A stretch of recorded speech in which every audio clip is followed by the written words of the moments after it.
Good afternoon and welcome everybody. My name is Erin O'Brien and I am a legal assistant with the Unemployment Law Project.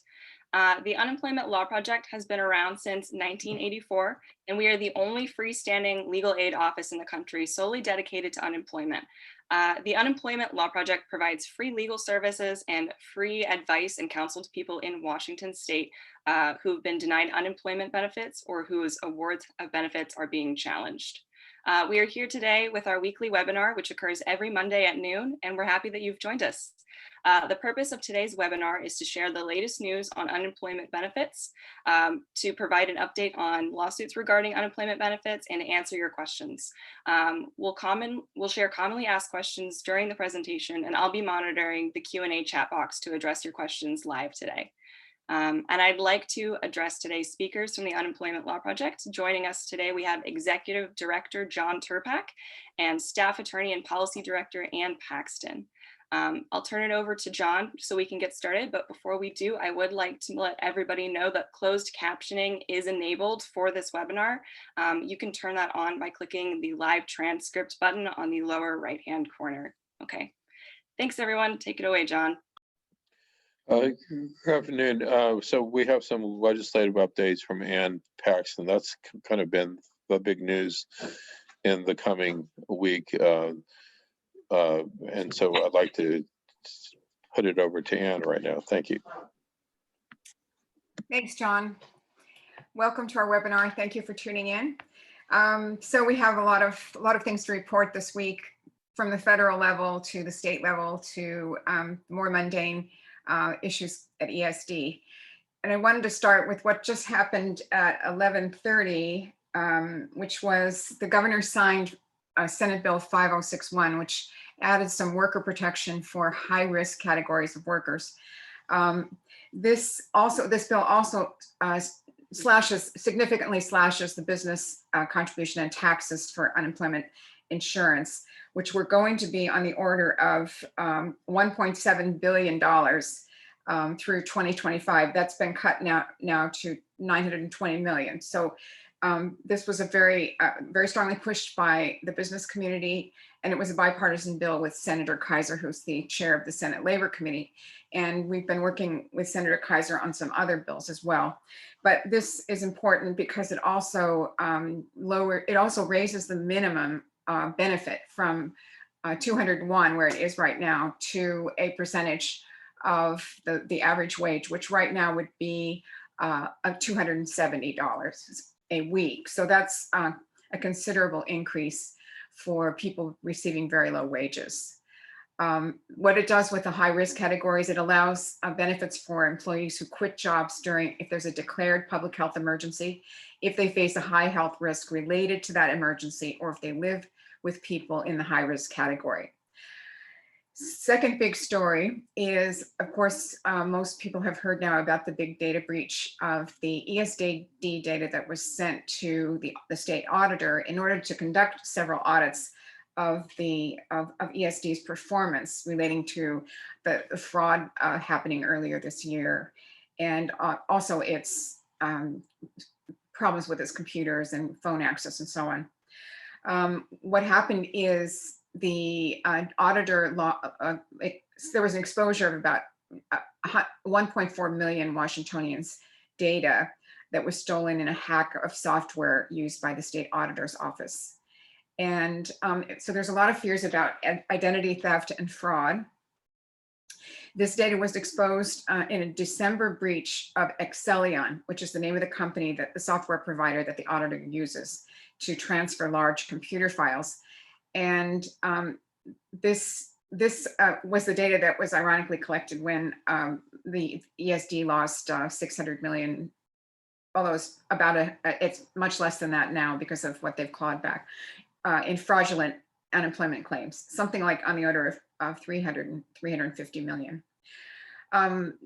According to the auditor, unfortunately, the fraudsters have everything they need in order to take whatever money is in a bank account that was exposed and electronically transfer it to an account that they control.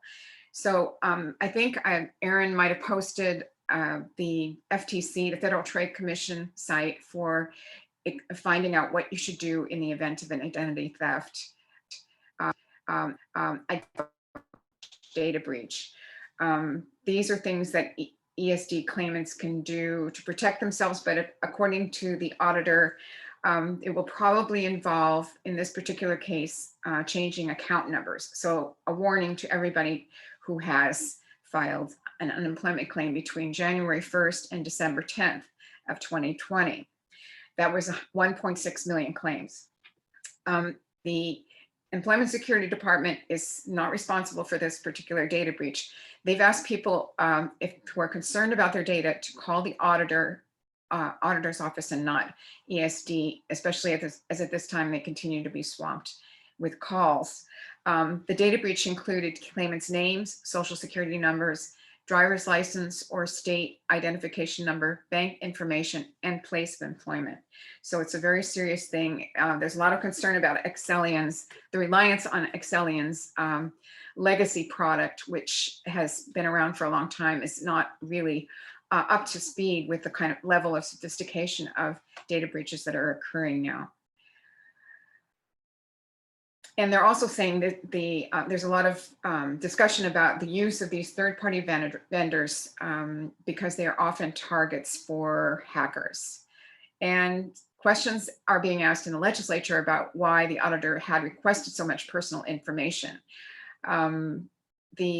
According to the auditor, the personal data was necessary in order to fully assess how ESD scrutinized unemployment claims for potential fraud before paying them. But in a related development, there's been a lawsuit filed against Excelion, a class action suit filed by a Seattle law firm. And it is on behalf of more than 1 million people whose personal information was exposed. It was filed in King County Superior Court this last week, a 19-page civil complaint. And it accuses Excelion of negligence and of violating Washington's Consumer Protection Act due to this breach. Apparently, this data is highly coveted and valuable on the black market. Criminals sell this stolen consumer information, and the exposure can be for identity theft and fraud for years to come. So it is very serious, and it is very advisable that you look at, get some advice from the Federal Trade Commission on ways to respond. A bill has actually been introduced in the legislature to create a state office of cybersecurity, partly in response to the seriousness of this particular incident. They're saying the bill sponsor, Reuben Carlisle, says there's a profoundly serious need to have an enterprise-wide cybersecurity strategy that is unmatched in its quality. We do not yet have that in this state. So I wanted to just mention a few things about the stimulus bill. This is the $1.9 trillion bill that President Biden has proposed to provide more assistance to the general public, to stimulate the economy. And from our standpoint, one of the most important issues is to raise the $300 PUC payment that's in place now until March to $400. And it would also extend it to September. So this bill has been voted on by the House, and it did not have Republican support. So it only passed with, now it's going to the Senate, where it should have a good chance of passage with Vice President Harris as the tie-breaking vote. But it's very tight margin. So there's some concern about how likely that is to happen. So that would include checks of up to $1,400 for low and moderate income families. And in addition, it would extend the jobless benefits that are now expiring in March until September. There's a lot of concern because the economic recovery has not been as fast as everyone hoped. The employers only added 49,000 jobs in January. And that was according to the latest report from the Department of Labor. That was after cutting 227,000 jobs in December. So one aspect of the program that the president has been hoping for is the $15 minimum wage. That is not likely to be included in the law. And it's expected that this law will probably be passed before March. We're hoping it's going to be much sooner than that. But that's what the latest we've heard in terms of likely progress. At the state level, as John mentioned, there are two bills that we're following very closely because we've been involved in developing them, and we've been working with legislators on at least one of them for a few years now, and this year in particular on a second bill. So the first one is SB 5064. That is the voluntary quit bill to help caregivers who have hours conflicts that interfere with their hours of availability to work, but reasonable hours conflicts. And in many cases, these are people who've been in situations where they worked a certain schedule for an employer and then they were asked to change, but that came into serious conflict with some very difficult to alter conditions of their daycare or their needs for taking care of a child or vulnerable adult at night or something else. So it could be because of there's unavailability of daycare that forces the parent to take on childcare, for example. The employer changed the hours in a way that prevents the person from, say, picking up a child at daycare before it closes, or there's a caregiver who takes care of an elderly parent and is asked to work a graveyard shift but can't be away for those hours. So this bill would protect them, give them protection from losing their unemployment benefits if they'd had to turn down a job because it made this necessary caregiving inaccessible.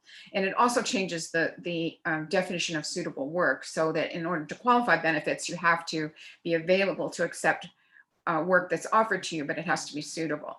Under this bill, suitable work would be defined to include caregiving hours if it involved a child or vulnerable adult in that claimant's care. The second bill that we've been working very hard on is SB 5193. And in the House, it's HB 1487. There's going to be a hearing in the House on this bill on Wednesday. So this bill was set up with a fairly narrow focus to begin with. It was only going to establish a pool of trained adjudicators because adjudicator shortage has been a chronic issue throughout this pandemic and the crisis at ESD. It's been expanded to include enhancements in claims processing. So as it's currently written, and we have been lucky enough to provide some assistance on developing this bill, it would require comprehensible notices and letters to be used and to have them tested on claimants before they're actually sent out. And this has been a standing issue throughout the pandemic crisis, that is, people receiving notices that are internally contradictory, they contradict something else that they've received, or they're so vague that they cannot be actually understood. People may have noticed that often you get a menu of choices. This notice is about because something in the following list has happened, and might give a list of 4 or 5 different things. So by the time you finish the notice, you don't know exactly what it's talking about. That's just one of the issues. We had suggested a caseworker approach in addition to that, so that people calling the claims center and talking to phone agents would not have to look for a new agent every time they call and start to have to retell their story, because a lot of times people are having to do that.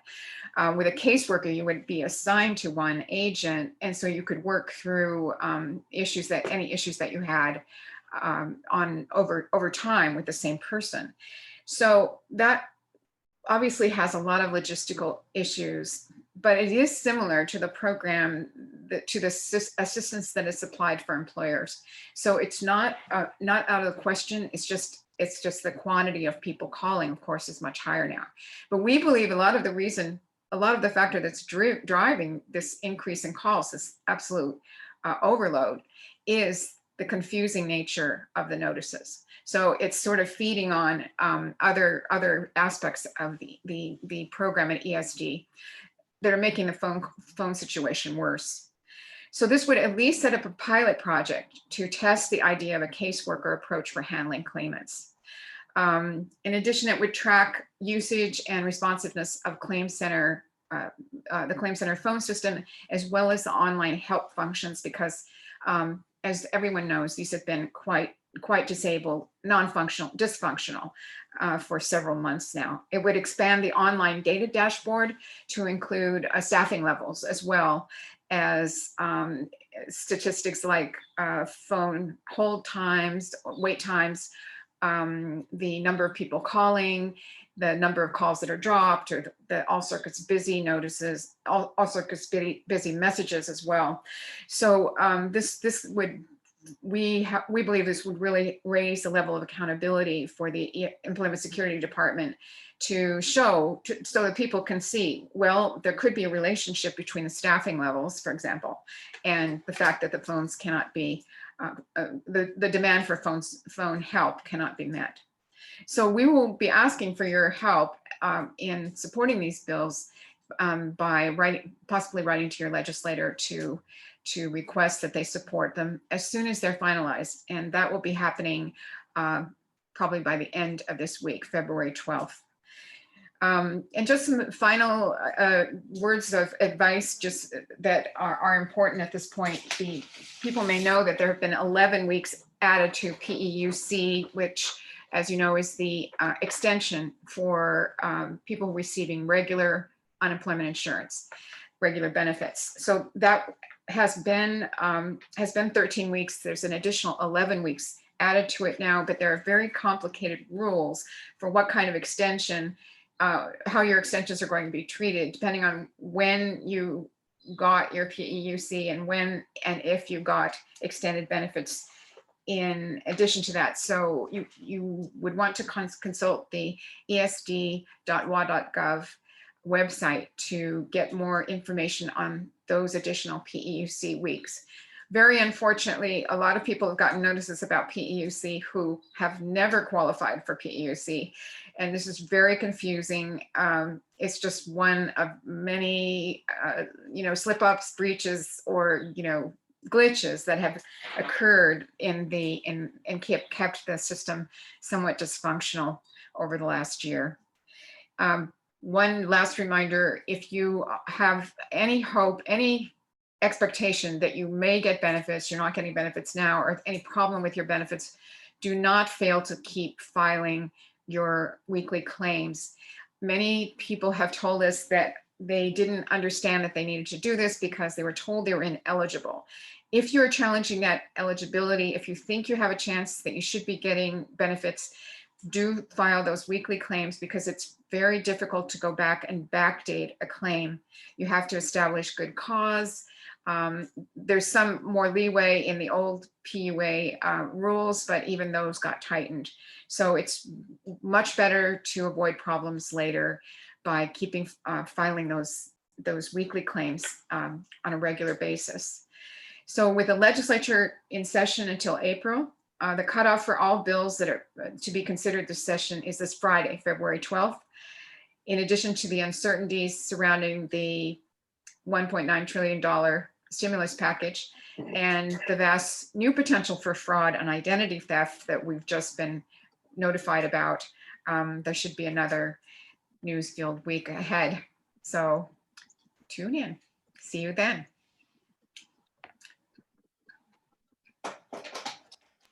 Okay, thank you so much for that, John, would you like to add anything, or should we move to the question? Yes, just a couple of things. I get questioned on what the status of the lawsuit, the petition for the writ of mandamus is. It was sent down from the Supreme Court last fall to Thurston County Superior Court. So the law firm, Sheridan Law Firm, that's working on this will be filing briefs in the coming months, and the case will be heard, but we don't have any timeline on that exactly. It's really up to the court in terms of how they will handle it. Also, I'm going to put in the chat the website for the Washington State Legislature. And so when these bills become final, you can contact your state senator and state representatives to show your support. There, it's in the chat now. All right. Thank you. Okay, so we have a question. There is an individual who had a denial and an overpayment that was appealed. And it seems as though the original denial was redetermined for the period that addresses the overpayment, but the overpayment has not been resolved. What next steps should be done to try and address this? We have been hearing this a lot, that often what the hearing office should do is send over a copy of your decision to the ESD for processing, so that it can be implemented. And sometimes that happens, but we've been hearing about delays. A couple of things you can do, again, both involve a certain amount of work, but it may be worth it. One is to call that 800 number. Of course, everybody will tell you it's really hard getting through, but if you call early in the day or late in the day or midweek, you may have a better chance of getting through. And if you don't get through, try again.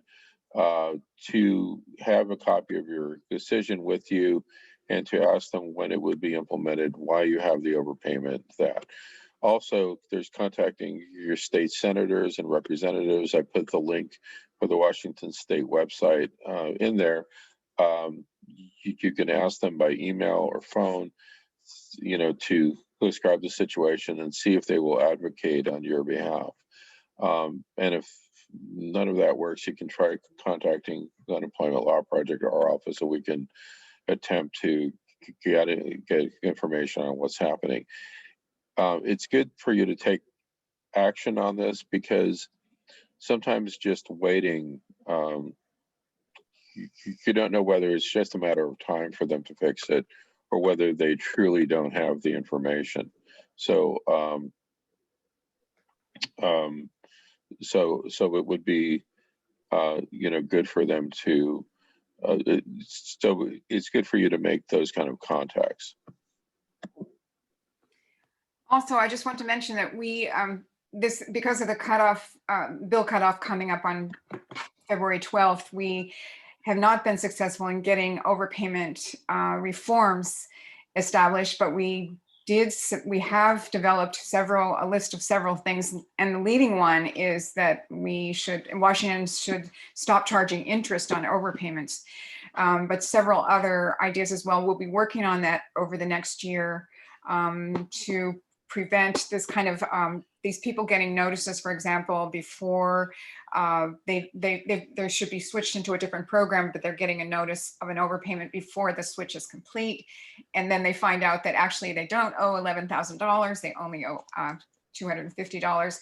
So to fix things like that, we've got a set of reforms that we'll be working on over the next year. Unfortunately, it won't take place in this legislative session, but we'll be trying other ways to get more progressive policies in place at ESD on overpayments.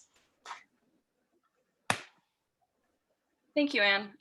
On that, there seems to be a handful of questions about these bills, so I think that we could go over that a little bit more. Some of the questions that we got are wondering whether or not the SB bills that you referenced are for Washington State only, or if they are on a national scale, and whether or not there's like a cheat sheet people could reference, so that way they can keep track of the different bills as they go through the potential of being passed. And they're also curious about what the cutoff is for. So about the bills, you can go to leg.wa.gov and you just look up the bill number, and you can find out what's happening with the bill status. You can also get all the current versions of the bills at that same link, and we will be posting progress notes on the bill as well. What happens at this point, the cutoff is the last time any changes can be made to bills that are pending. So one thing that I've always misunderstood about legislative sessions, even though the one in Washington goes through April, the deadline for submitting a bill is way earlier. In fact, usually you want to get any bill that you expect to have considered finished and finalized before the session starts. So February 12th is the last day that that any bill can be, any bill's language can be considered. So from after the point where the bill is considered by whatever committee it's assigned to, which in our case would be the labor committees in the Senate and the House, they have to approve the bill. Then it goes to the Rules Committee, and there may be another round of going to the Rules Committee. It has to clear that. Then it goes to the Ways and Means Committee, which is another clearance that bills have to go past. After those, once it is approved by those committees, then it can go to the floor and be voted on. So, but that's quite a bit down the line. The process is very intriguing to be involved in, but it's also extremely rushed. Everything that needs to be done has to be done in about 15 minutes. So we're on the case as much as we can be, and we'll keep you posted. But yeah, you can go to the Washington Legislature site and get regular updates. Awesome. Thank you so much, Anne. Another question we have is about the backdating process. We have a claimant who stopped filing in June for a good cause, but they want to know if they start filing again, can they backdate all the way through that period, or will they need to be starting a new claim? So if you want to backdate, you have to establish good cause for backdating. And it's a question that people have different opinions on what constitutes good cause for backdating. If you are denied good cause for backdating, you can request a hearing and ask the judge to find good cause for backdating. Usually they find good cause for backdating if there was some obstacle that would have prevented you from either applying or claiming when you did. They often do not find good cause for backdating when a person just made a choice at the time. We've seen this issue come up for years. Like, for example, somebody gets laid off from a job in February, they don't think they need unemployment, and then they finally decide that they're going to apply in May. Good cause is often denied for those reasons.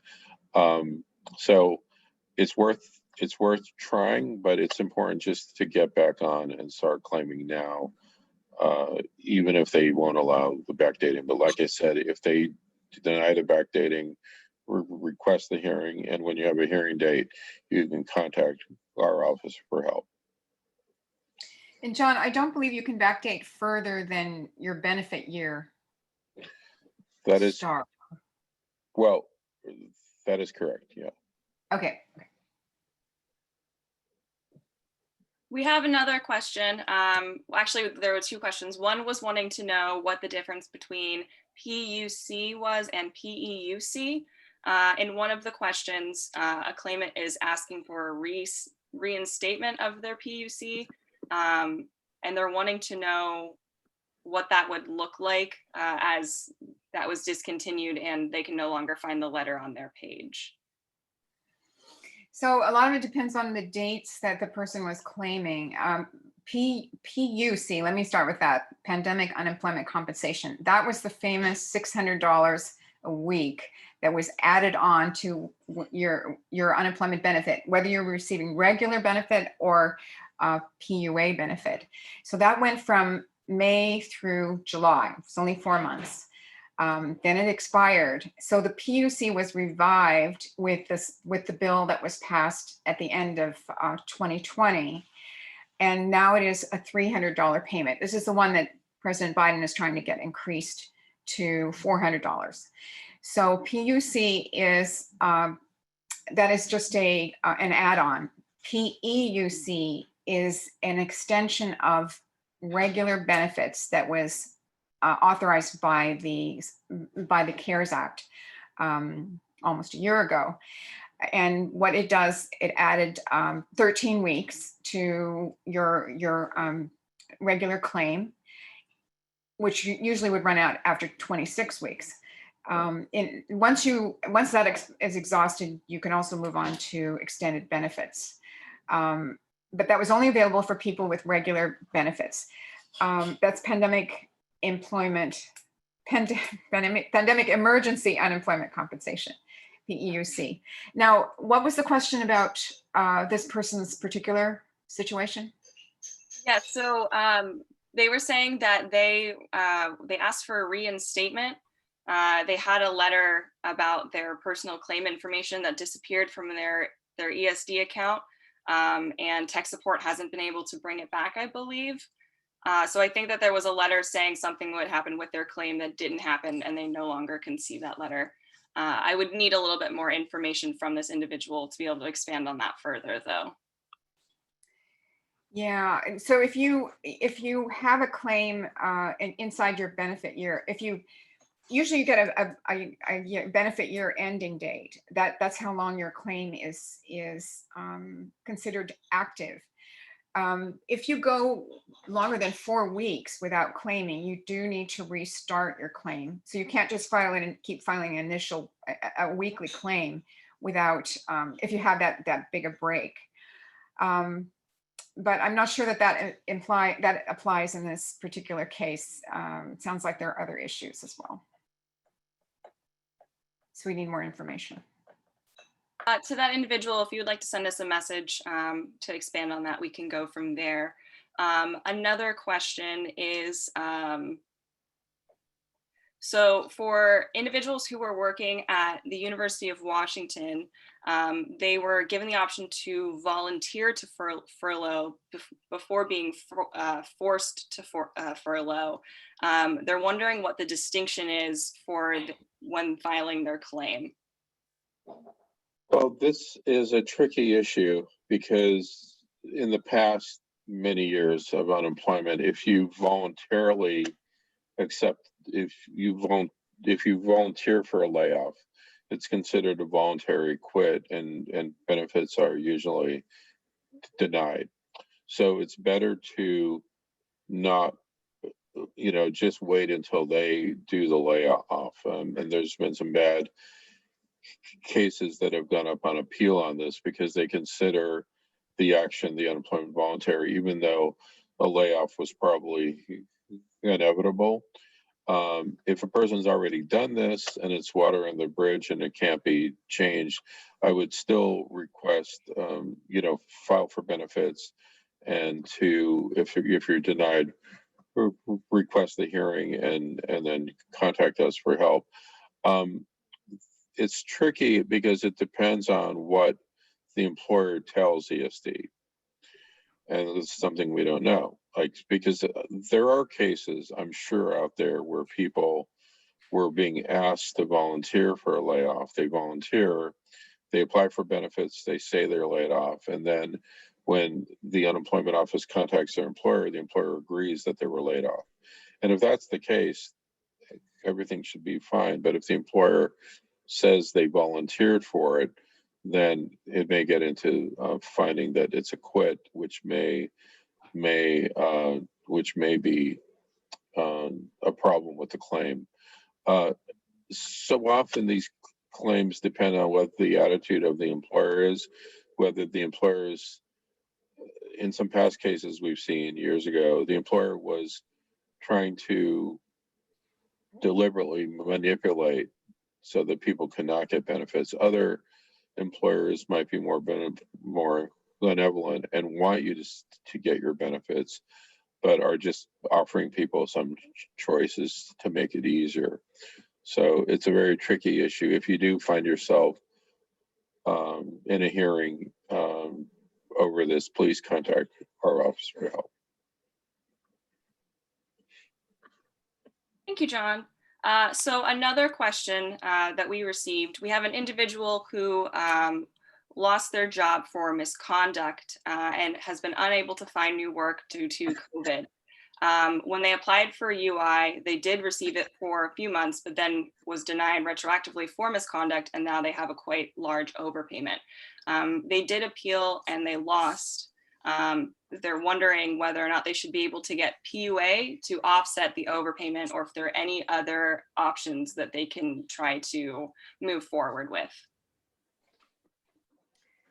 So an application for PUA is possible if the person qualifies and has a COVID-related reason for being unemployed, that's looking for work actively, usually there's several weeks that you have to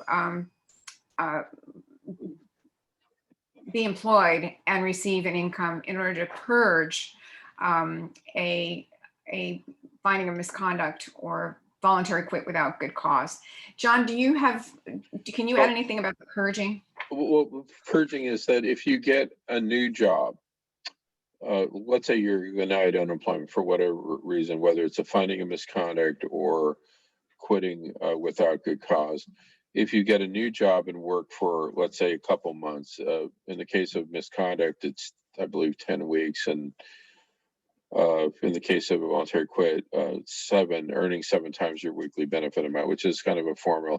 You would be eligible for a new claim if you had a qualifying new job separation. And that's one scenario. But this case, I can't really speak to it like in terms of if there could be an argument that there would be a pandemic related reason for being unemployed.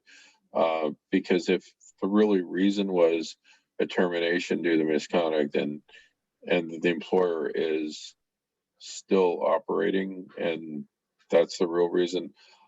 One thing I will kind of put out there, and I'm speculating a little bit, is that there are employers that will fire people for misconduct when they in fact really do need to lay people off. And with the pandemic and the bad economy, there have been quite a few layoffs. So it may be possible, it could be a stretch, but it may be possible to show that the job separation is related to the pandemic.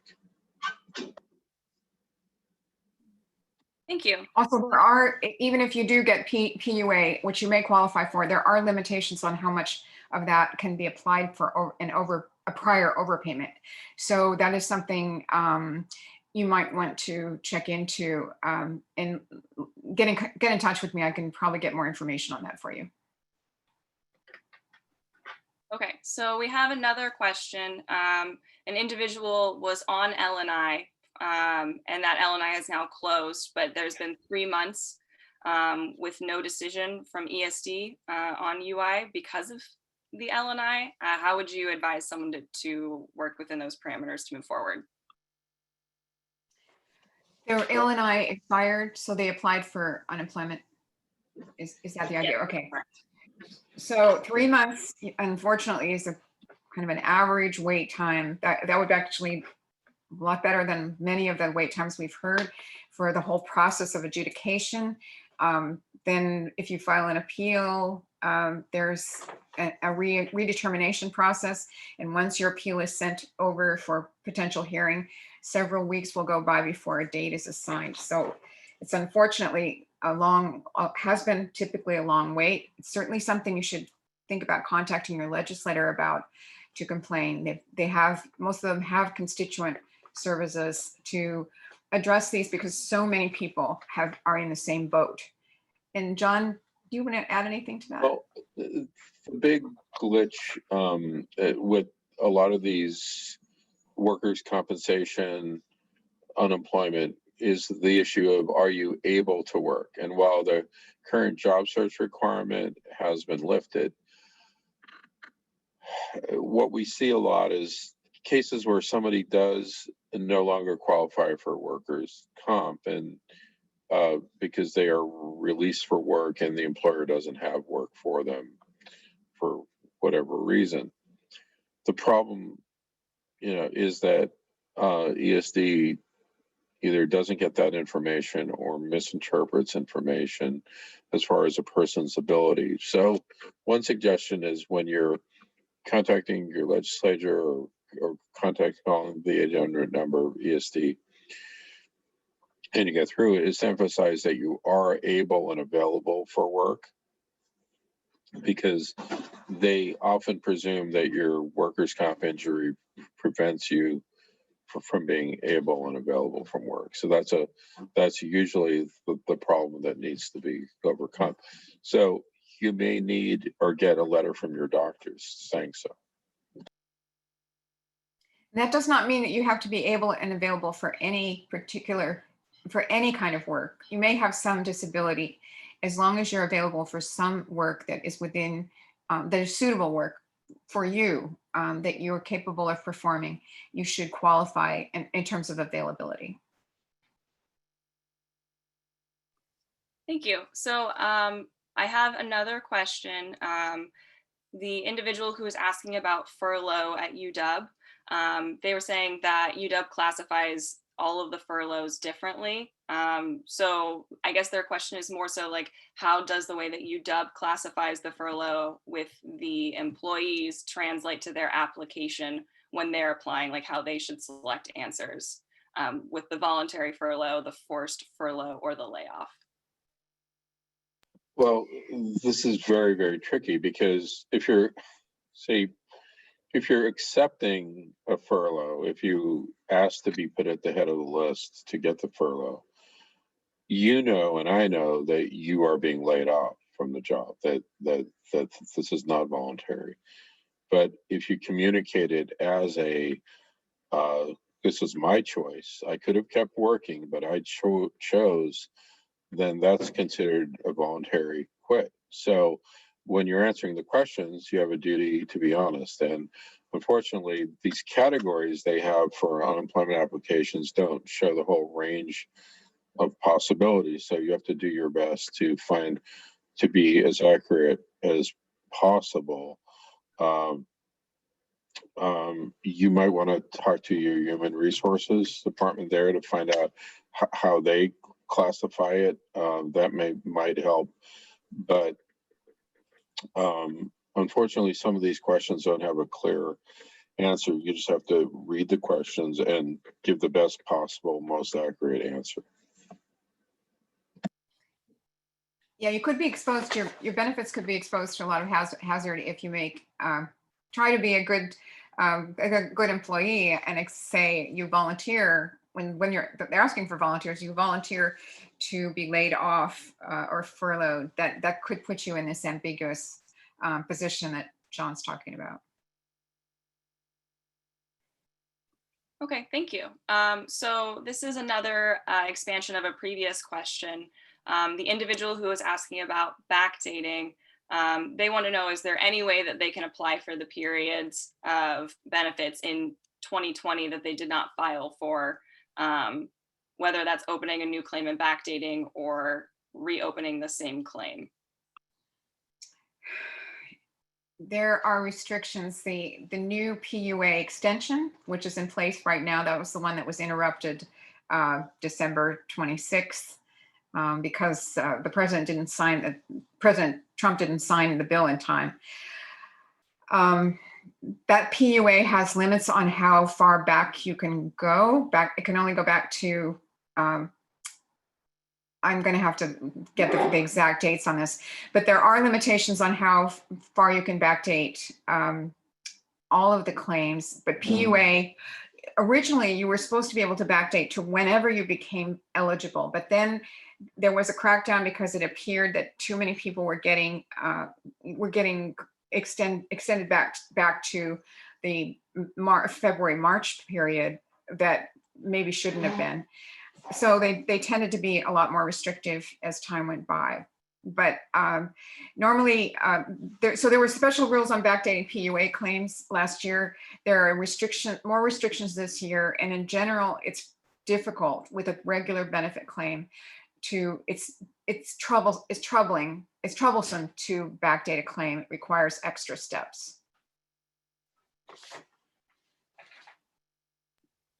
Okay, and we have received a question from an individual wanting to know how they can apply for PUA online. Their SAW account is not giving them the ability to do so, and they haven't been able to reach ESD. Yeah, I've heard that so many times, and I don't know how to address it because the advice we constantly get is keep filing your claim. But I understand you can file by phone without actually reaching a person. So that may be one way, but this is a very, very difficult problem and very chronic. And again, you can call your state senator, your state representatives, and also the governor's office, and give them an earful, and also email. The problem, with our limitations of the Unemployment Law Project is we're a law office and we handle appeals. Most of the calls we've been getting in the last year have been about just access issues or application issues, things like that. We do fine when there's a hearing date set and we can represent you in a hearing and get a result from that. But we, find that when we attempt to contact the state, the results have been quite mixed in terms of responses. And sometimes they respond with these one-line responses that the claim has been elevated or escalated, but it really doesn't really say anything. Okay, we have another question from a substitute teacher. They have been selecting able and available when they're filing, and occasionally substitute teaching positions do open up, but they are filled much quicker than the average person can try and fill them because there's so much demand. And they're wondering at what extent, like how long can they continue to apply for benefits?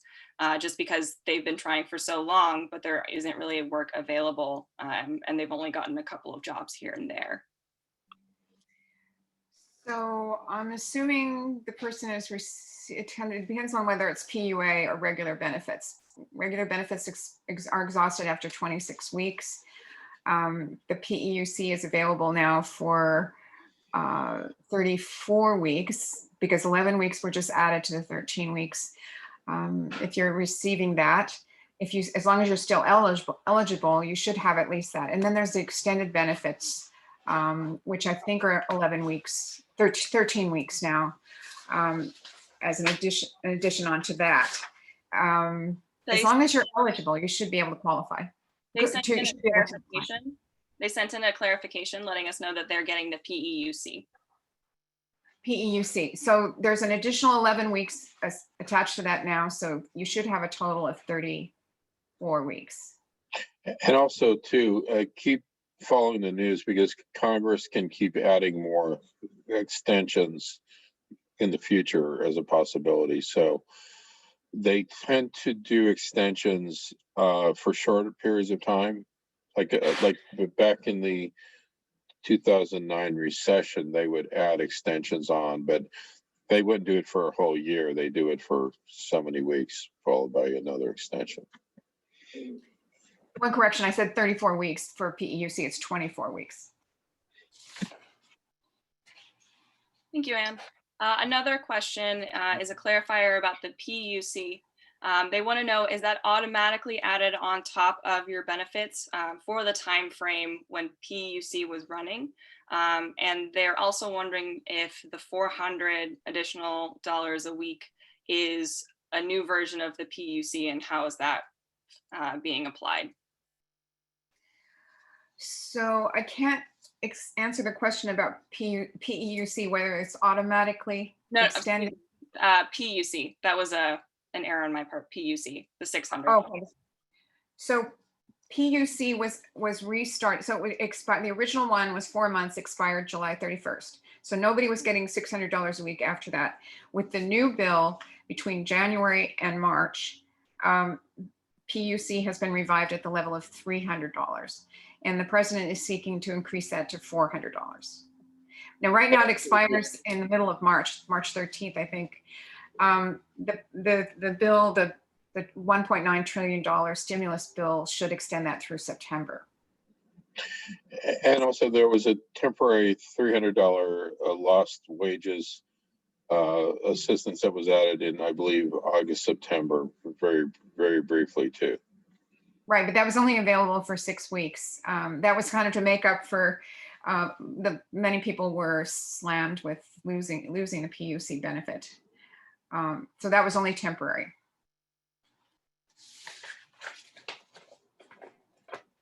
Looks like that's all of the questions we have in the Q&A chat box. Oh, actually, no, we have a couple more.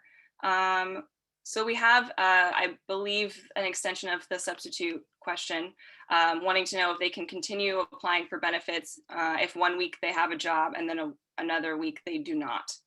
Basically meaning, can you apply interchangeably depending on when you have work?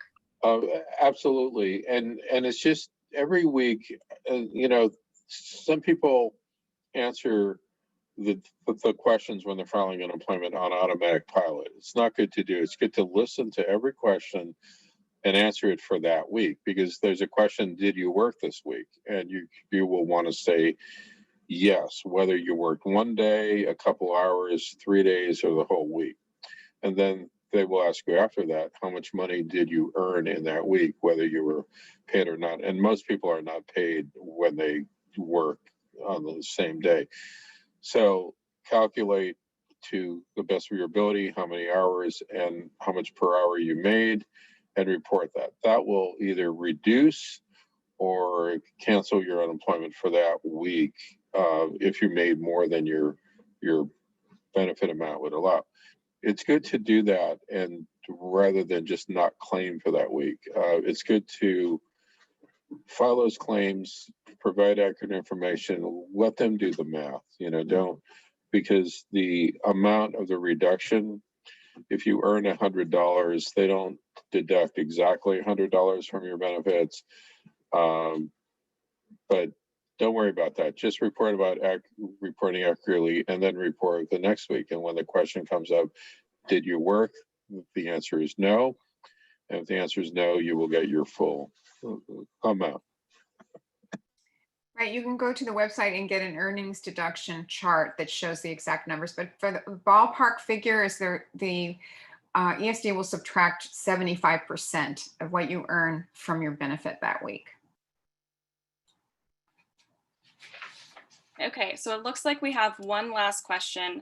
This individual is wanting to know what type of cases our office accepts. Is it only UI, or do we also do L&I or paid family medical leave, etc.? Well, we're focused on unemployment insurance. We have expanded for paid family medical leave. We've had very few questions or very few of that come up in the last year, but not workers' compensation, not Social Security, only unemployment insurance and paid family leave. But we've had very little experience yet so far with the paid family medical leave. Thank you, John. So that substitute teacher has one last question. And I also received a helpful comment from one of our attendees for that substitute teacher.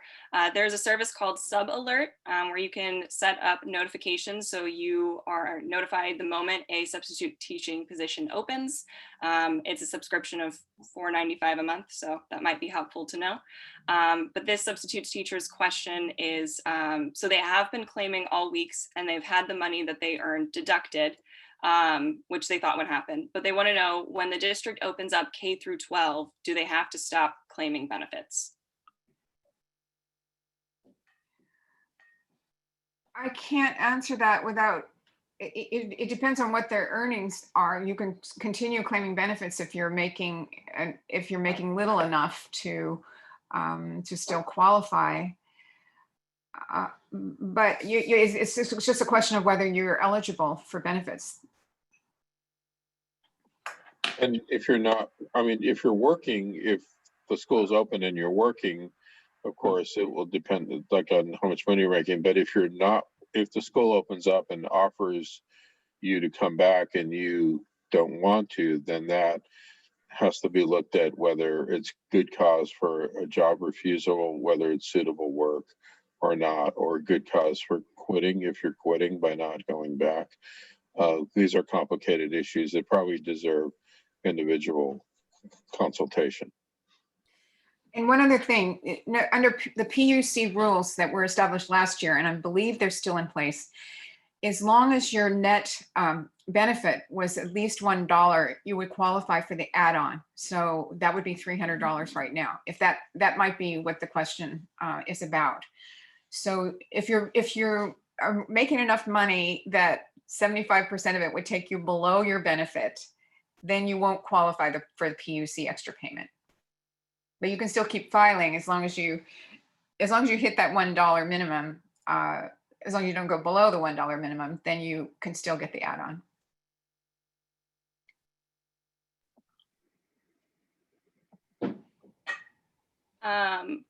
So, Anne, could you actually go over that again? We have a couple of participants who found that to be helpful, but they just wanted a recap of that.